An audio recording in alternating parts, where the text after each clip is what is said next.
Siapa yang nggak tahu keindahan alam Pulau Lombok?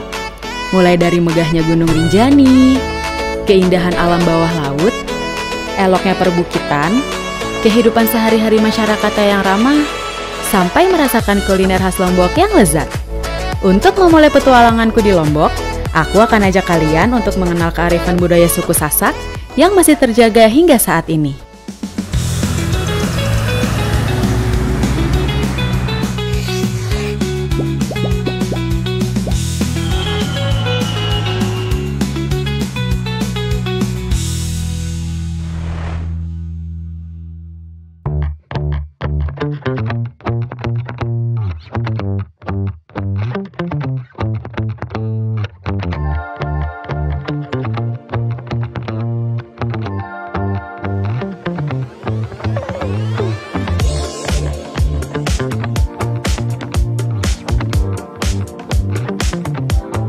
Sahabat Inspirasi, hari ini aku lagi berada di Bandar Udara Internasional Soekarno-Hatta dan aku mau ke tempat yang pastinya seru banget.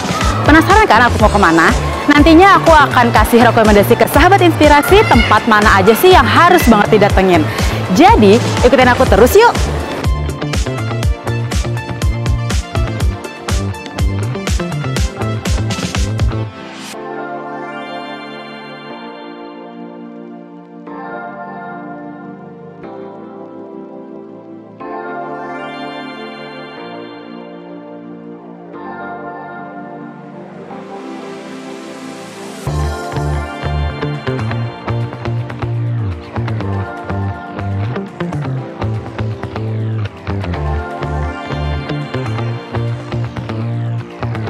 Halo guys, aku udah sampai Lombok nih. Kira-kira aku mau kemana aja? Makanya ikutin keseruan aku ya selama di Lombok. Bye!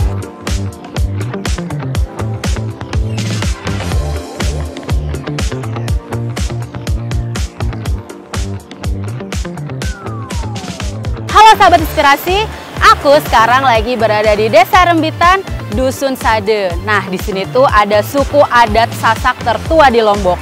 Mau tahu nggak dalamnya tuh kayak gimana? Yuk ikutin aku terus. Desa Sade atau yang biasa disebut oleh masyarakat Lombok Sade merupakan sebuah permata budaya di tengah-tengah keindahan Lombok. Dengan rumah adat berbentuk unik dan kerajinan tangan tradisional yang menakjubkan, Desa Sade menjadi jendela ke dalam kehidupan tradisional Sasak yang otentik. Mari kita telusuri keindahan dan kedamaian yang tersimpan di Desa Sade, tempat di mana masa lalu dan masa kini bersatu dalam keharmonisan yang memesona.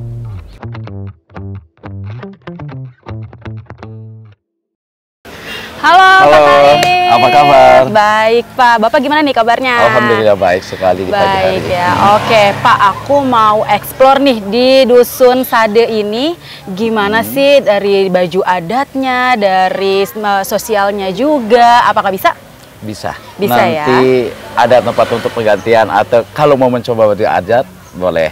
Oke, tapi sebelum aku mau eksplor, aku mau nanya dulu nih. Emang bener ya, desa adat suku Sasak yang ada di sini tuh tertua di Lombok, Pak? Benar sekali, dan itu adanya di Lombok Selatan, Kabupaten gitu. Lombok Tengah gitu. Oke. Dan di area Desa Rembitan, lokasi Dusun Sade, suku Sasak tertua di Lombok. Oke, aku udah nggak sabar banget nih untuk eksplor. Mending kita langsung aja, Pak. Boleh? Oke, let's go, sahabat Inspirasi. Jadi karena Mbak Fiska sudah di dusun tradisional adat suku Sasak Sade, bagaimana kalau saya tawarkan untuk mencoba berpakaian suku Sasak yang dinamakan baju adat ya. Ada lambung, kemudian lambungnya itu berpadu dengan songket, begitu. Ya, jadi biar Mbak Siska merasakan sensasi dan nuansa dari daerah suku Sasak. Nah, boleh banget Pak. Kebetulan aku juga udah penasaran banget nih gimana rasanya mencoba dan memakai baju adat dari suku Sasak. Jadi ini. Langsung saja kita ke langsung aja. Untuk ayo Pak. Memakai pakaian adat suku Sasak. Nah, jadi kebetulan sangat dekat sekali dari permukaan jalan ya. Ya, dari depan. Di sini sama mbaknya ini nanti akan dipakikan langsung untuk pakai pakaian adatnya. Oke. Ya, jadi nanti bajunya menggunakan baju lambung, kemudian bawahnya songket. Oke, jadi baju lambung dan juga songket. Ya, jadi itu merupakan ciri khasnya. Karena di saat ada acara adat, maka gadis-gadis atau perempuan yang suku Sasak itu akan menggunakan baju seperti itu. Oke, kayaknya saya sudah ngebayangin kayak saya cantik banget nanti nih Pak pakai baju adatnya ya kan. Cantik, Oke, kita langsung aja. Aku mau coba mau pilih-pilih dulu kali ya Pak ya. Oke.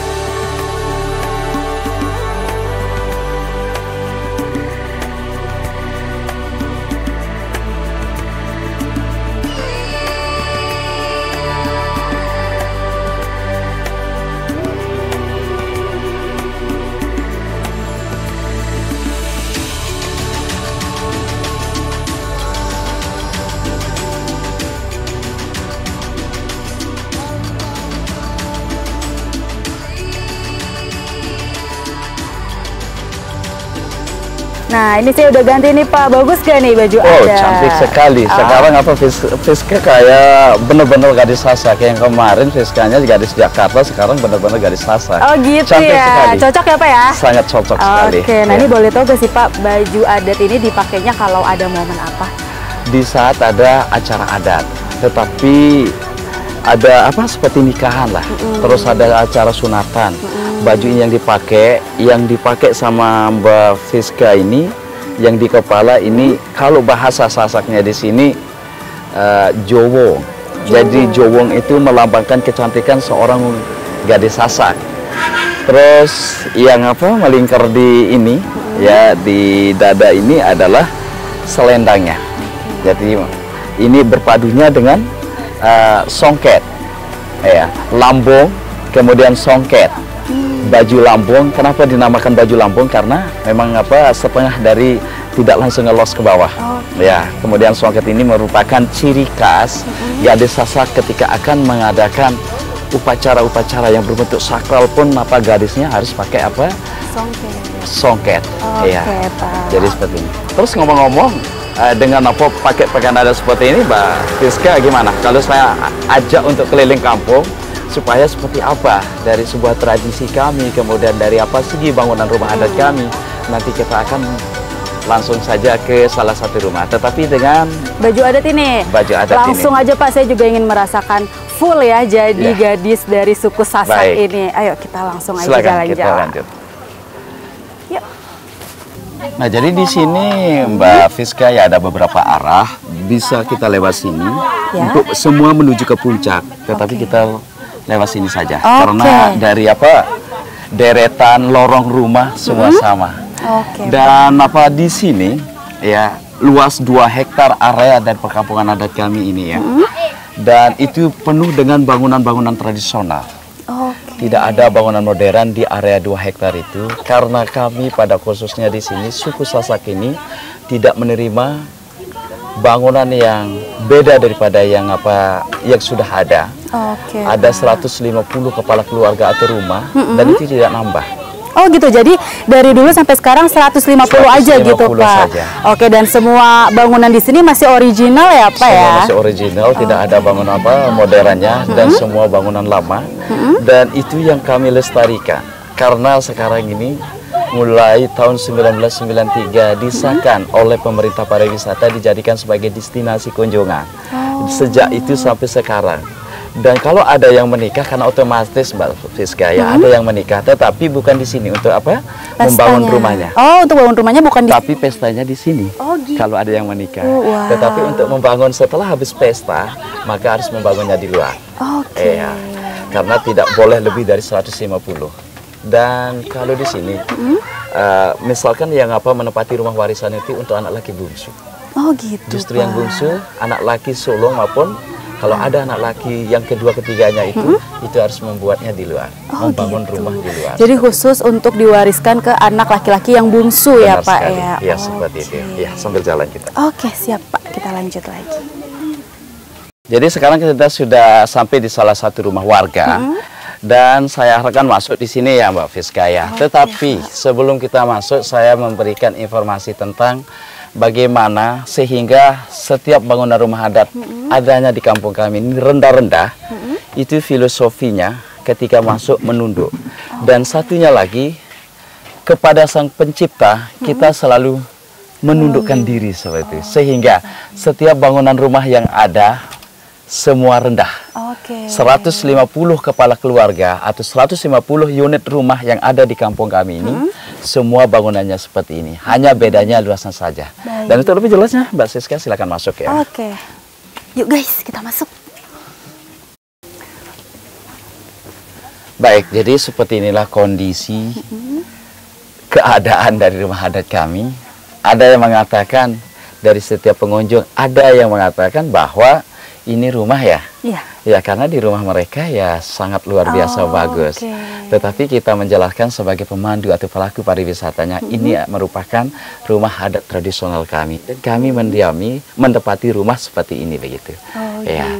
Dan kalau dari segi fasilitas ya, dalamnya tidak memiliki kamar mandi, tidak ada toilet, dan itu semua ada di luar. Dan lantai rumah bukan semen, tanah liat, kemudian dicampur sekam padi dan dibersihkan atau dipel pakai kotoran kerbau. Filosofi dari kotoran kerbau, ketika kami akan melaksanakan upacara-upacara budaya atau tradisi, karena orang tua kami dulunya penganut dari animisme. Dan dari filosofi dari kotoran kerbau itu, karena dulu orang tua kami seorang penganut animisme, ya, leluhur kami waktu itu.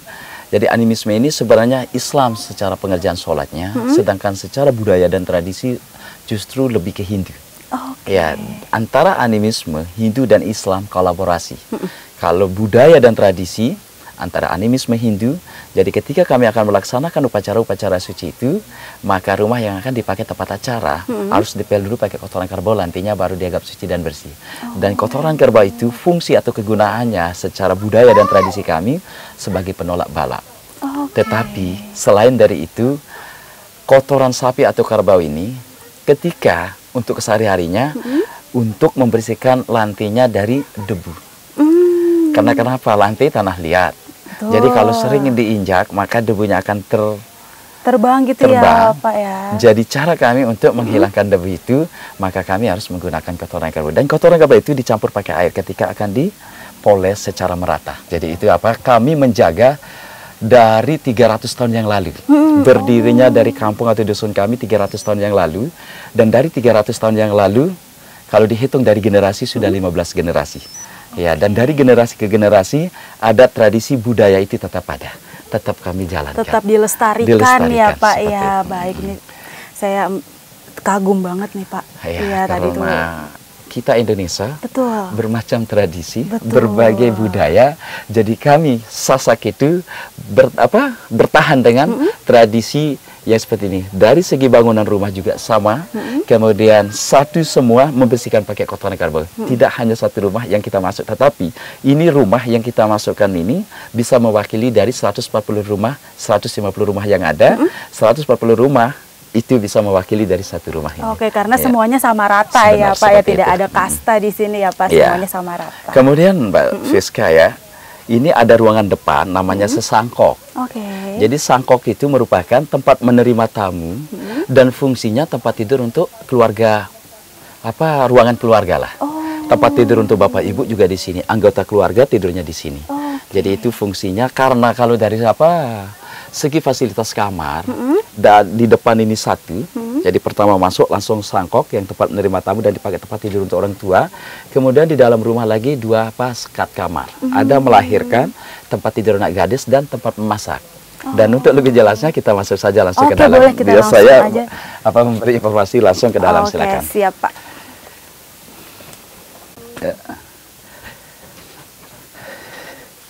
Ya, sekarang kita sudah berada di dalam ya. Jadi ini sudah termasuk dalam balai dalam. Tetapi kalau yang ini dalam balai ya. Jadi dalam balai ini fungsinya tempat tidur untuk anak gadis. Sama langsung tempat masak gitu ya. Jadi seperti inilah, di bawah garis standar dan di bawah garis sederhana ya. Tetapi ini adalah tempat tinggal kami. Kalau kami sebagai laki-laki maka tidur di luar, namun kalau sudah dewasa, anak laki-laki itu tidak harus tidur di rumah. Bisa jadi tidur di, seperti di Bali depan tadi, Bali Bruga, ngumpul sama teman-teman yang lain. Kemudian kalau anak gadisnya Mbak Fiska ya di sini, misalkan Mbak Fiska jadi apa, gadis suku Sasak, maka tidak boleh keluar malam. Kalau keluar malam pasti akan ditemani salah satu dari apa, keluarga gitu.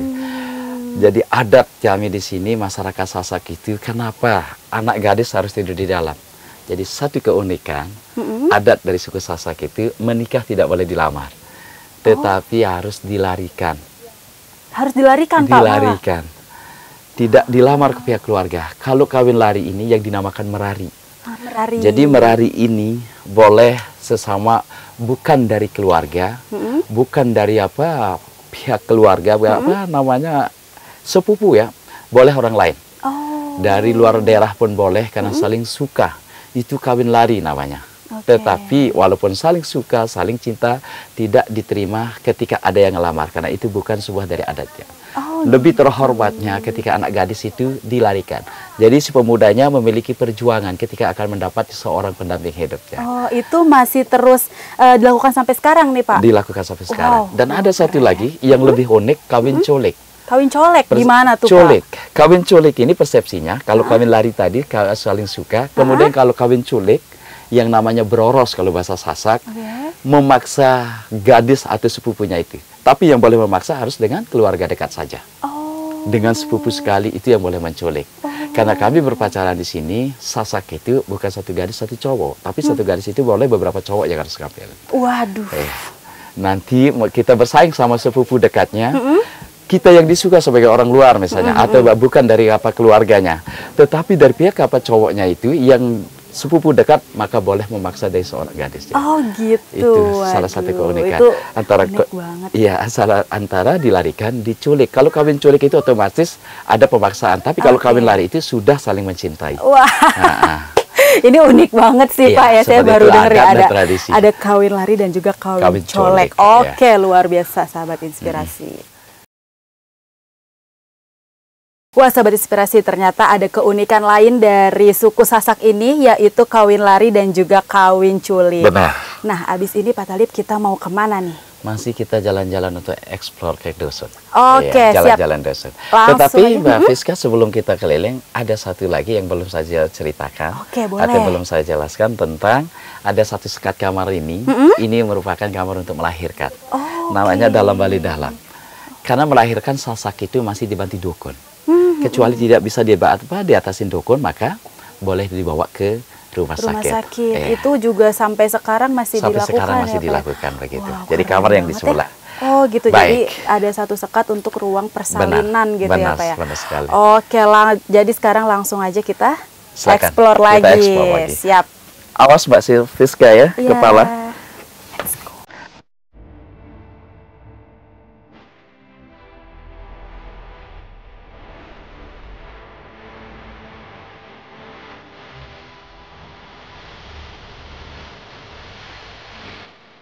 Sekarang setelah kita ekspor dan menceritakan tentang apa pohon cinta tadi, sekarang kita sudah berada di pohon cinta. Jadi supaya Mbak Fiska tidak penasaran, seperti inilah pohon cinta. Oh, ini pohon cintanya nih, Pak nih. Oke. Pohon cintanya kering, tanpa daun, kulitnya juga sudah terkelupas, tetapi kenapa dinamakan pohon cinta? Karena sebuah janji atau ikatan janji seorang apa?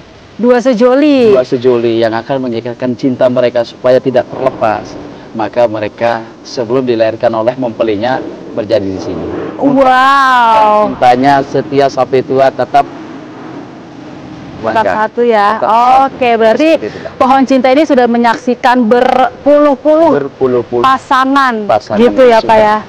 Mengikatkan janji mereka. Waduh, aduh saya jadi deg-degan nih Pak di depan pohon cinta. Bagaimana mau foto dulu di sini di pohon cinta? Boleh, nanti saya mau foto-foto dengan kamera sendiri. Oke, nanti kita foto-foto ya Pak ya di sini ya Pak ya. Nah ini dia sahabat inspirasi, pohon cinta ini unik banget dan ternyata tuh banyak banget keunikan di dusun Sasak ini ya Pak ya. Oke, kita mau kemana lagi? Langsung aja. Keunikan itu tetap terlestarikan. Oh betul sekali. Yuk, let's go.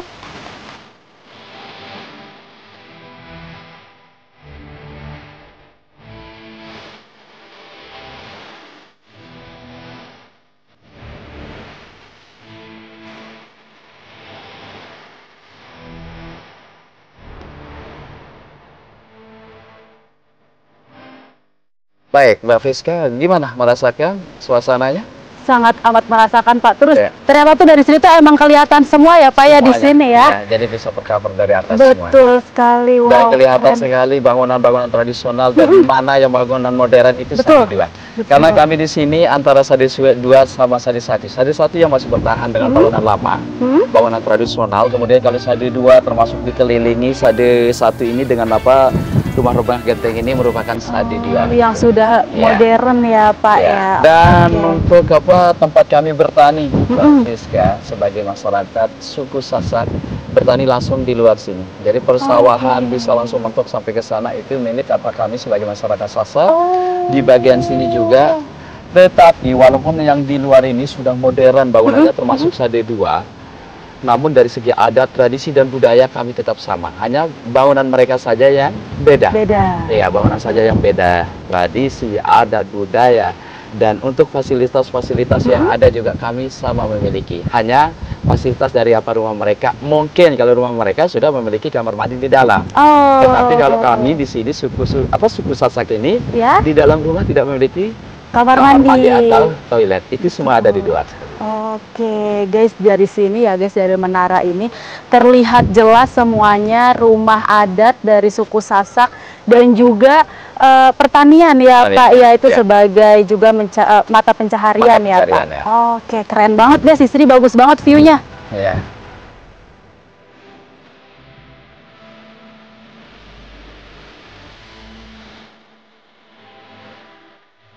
Nah, Pak, selain itu aku juga mau tanya nih, di sini tuh kayaknya tuh menaranya kan tinggi ya. Benar. Harus kuat dong berarti. Harus kuat. Nah, boleh diceritain gak sih itu dari bahan-bahannya tuh apa aja? Jadi kalau bahannya ya, mulai dari tiang, kemudian apa penyangga, dan ini untuk lantainya juga semua terbuat dari kayu. Dan itu yang dipakai adalah kayu jati.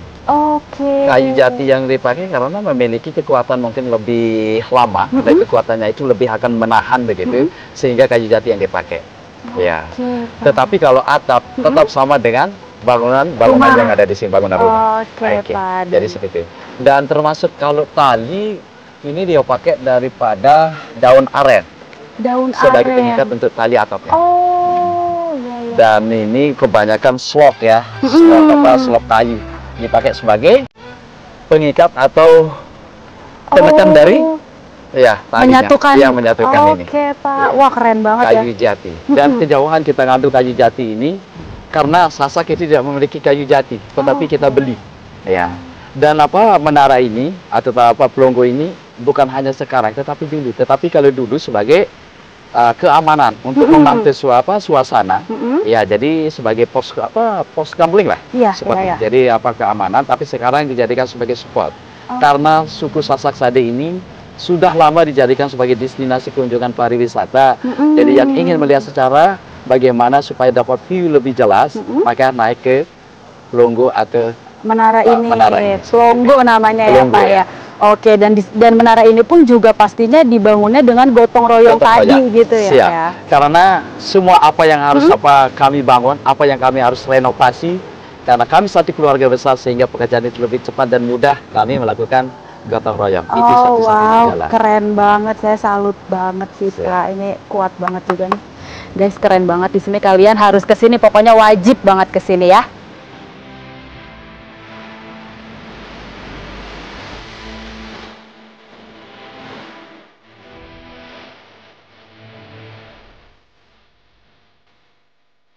Pak Thalib, terima kasih banget. Tadi aku udah diajarin juga kehidupan sosial budaya dari suku Sasak ini dan ternyata banyak banget keunikannya. Aku mau izin nanti mau jalan-jalan sendiri, boleh ya, Pak ya? Boleh. Oke, terima kasih Pak Thalib. Semoga nanti kita bisa bertemu lagi. Amin, sehat selalu. Boleh Pak Thalib lihat ke kamera? Salam inspirasi. Salam inspirasi.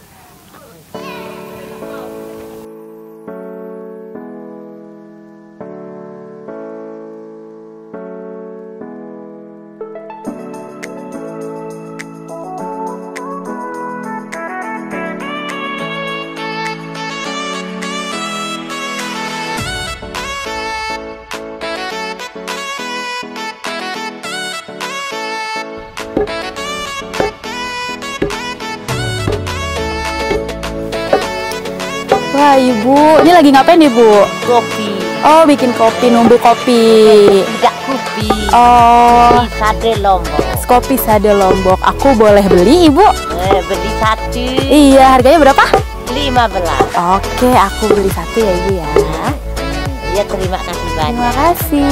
Pade-pade. Iya. Pade-pade, Ibu. Nah, ini kopinya ya, Bu? Oke. Kopi Lombok sade. Kopi Lombok Sade. Terima kasih, Bu. Ya pade-pade.